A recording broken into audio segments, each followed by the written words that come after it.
അല്ലെങ്കിൽ ഒരു മര്യാദ വേണ്ടടാ. ഇതിനൊക്കെ ഒരു മര്യാദ വേണ്ട. ഇത് എന്തുട്ട് നോൺ സ്റ്റോപ്പ് ആയിട്ട് ഇതിപ്പോ ട്രെൻഡിനൊപ്പം എന്നുള്ളൊരു ചിന്താഗതിയാണ്. എന്നാ ഒരു ഹെഡിങ് കൊടുക്കും ട്രെൻഡിനൊപ്പം. അല്ലാണ്ട് സമൂഹത്തിന് ഞാൻ വിട്ടു തരുന്നു എന്ന് പറയാം. സമൂഹം എഴുതി ഏറ്റെടുത്തിട്ട് എന്ത് കാണിക്കുന്നു പറഞ്ഞാൽ നിങ്ങൾ എനിക്ക് മനസ്സിലാവുന്നില്ല. നിങ്ങൾക്ക് കുറച്ച് റീച്ചും കിട്ടും, ഇതും കിട്ടുമായിരിക്കും. നിങ്ങൾ തന്നെ ഹെഡിങ്ങിൽ എഴുതിയത് തൊട്ടടുത്തുള്ള പെണ്ണിന് ഡിസ്റ്റർബൻസ് ആയി, ഇത് കുറെ നേരമായി അദ്ദേഹത്തിനെ കൊണ്ട് ഡിസ്റ്റർബൻസ് ആവുന്നു. പ്രതികരിക്കുക. അപ്പൊ സ്പോട്ടിൽ പ്രതികരിക്കണം. നിങ്ങൾക്ക് അങ്ങനെ തോന്നിയോ എങ്കിൽ സ്പോട്ടിൽ പ്രതികരിക്കുക. അതിനുശേഷം ഈ ലാസ്റ്റ് മൊമെന്റിൽ അദ്ദേഹം ഇറങ്ങാൻ നേരത്ത് ഇവർക്ക് ഒരു തട്ട് കൊടുക്കുന്നുണ്ട് സത്യമായിട്ട്. ഇപ്പൊ ഇത്രയും ഡിസ്റ്റർബൻസ് അദ്ദേഹത്തിന്റെ കയ്യിൽ നിന്ന് കിട്ടിയിട്ടും അദ്ദേഹത്തിന് ആ ക്യാമറ എടുത്ത് വീണ്ടും അദ്ദേഹത്തിന്റെ നേരെ പോയി അല്ലെങ്കിൽ ഒരുമിച്ച് പോയി മുട്ടി നിൽക്കുക.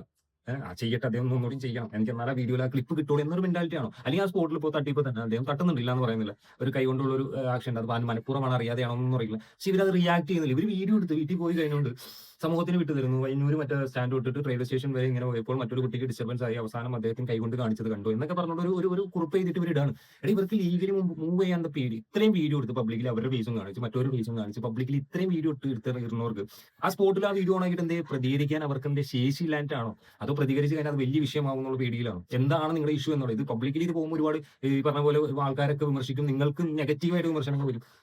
അതൊക്കെ ഒഴിവാക്കാൻ വേണ്ടിയാണ് ഈ പറയുന്നത് നിങ്ങൾ സ്പോട്ടിൽ പ്രതികരിക്കുക. സ്പോട്ടിൽ അദ്ദേഹത്തിനോട് പ്രതികരിച്ച് അദ്ദേഹത്തിനോട് കാര്യം പറയുക, അല്ലെങ്കിൽ അത് ലീഗലി നിങ്ങൾ പോലീസുകാരെ വിളിച്ച് അദ്ദേഹത്തിന് കൈമാറും. ഇതാ ചെയ്യേണ്ട. അല്ലാണ്ട് ഇവിടെ വന്ന് നിങ്ങൾ പോസ്റ്റ് ചെയ്ത് ഈ ട്രെൻഡിനൊപ്പം എന്നുള്ള രീതിക്ക് ഈ ബസ്സിൽ നടക്കും. എനിക്ക് മനസ്സിലായി ഇവരെയൊക്കെ പ്രശ്നം എന്താണെന്നുള്ളത് സത്യം പറഞ്ഞാൽ മനസ്സിലാവുന്നില്ല. അതൊരു അവസ്ഥയാണ്.